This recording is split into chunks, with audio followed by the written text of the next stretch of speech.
bonjour.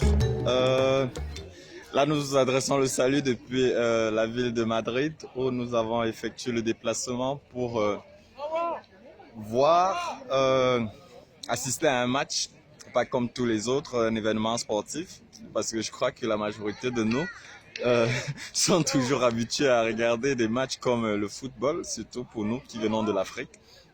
Et aujourd'hui, nous allons assister à un match d'un compatriote qui est pas comme tous les autres, mais qui a décidé, lui, pas de faire du football, mais de faire du rugby. Et ça, c'est déjà la raison pour laquelle nous sommes là aujourd'hui. Et l'autre raison pour laquelle nous sommes là, c'est parce que il a choisi aussi pas un pays francophone, comme la majorité de nous, mais plutôt un pays comment on appelle ça? Au fait, c'est l'Espagne. Il a choisi l'Espagne, quoi. Et c'est pour cette raison que nous sommes là. Nous avons effectué le déplacement pour assister à l'un de ces matchs. Comme je le disais, premièrement, parce que c'est un sport qui n'est pas pratiqué par plusieurs Africains. Bref, l'objectif de cette vidéo, c'est justement de vous attirer à voir aussi de ce côté, parce que c'est un sport vraiment promoteur, où nous savons tous que tout le monde a le regard figé vers le foot alors qu'il y a plusieurs activités sportives. Nous avons déjà fait un article qui parlait justement de l'immigration à travers le sport comme voie d'immigration. Et aussi, c'est dans cet objectif que nous avons fait cette vidéo. Donc vous voyez, il y a vraiment du monde qui est là. Et bref, là, nous aurons aussi un interview tout à l'heure avec lui, où il pourra nous dire pourquoi est-ce qu'il a choisi l'Espagne et pourquoi le rugby, comment cette envie pour le rugby est née en lui, quoi. Donc, ce sera les deux principales questions que notre invité va répondre pour vous. Et j'espère que vous serez nombreux. Vous pourrez nous laisser des commentaires et aussi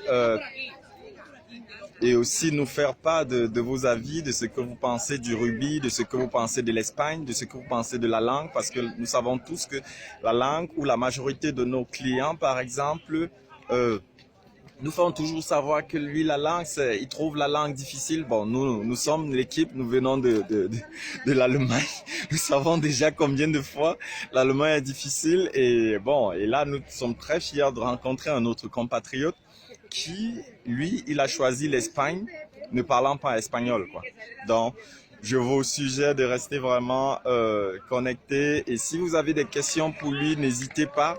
Et nous pourrons le lui faire savoir tout à l'heure à l'interview. Bon, là, le match derrière nous, c'est l'équipe des moins de 17 ans.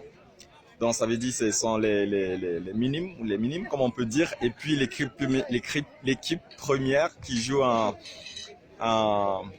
première division espagnole va jouer tout à l'heure dans une trentaine de minutes. J'espère que jusque-là, vous aurez l'occasion de nous poser toutes vos questions.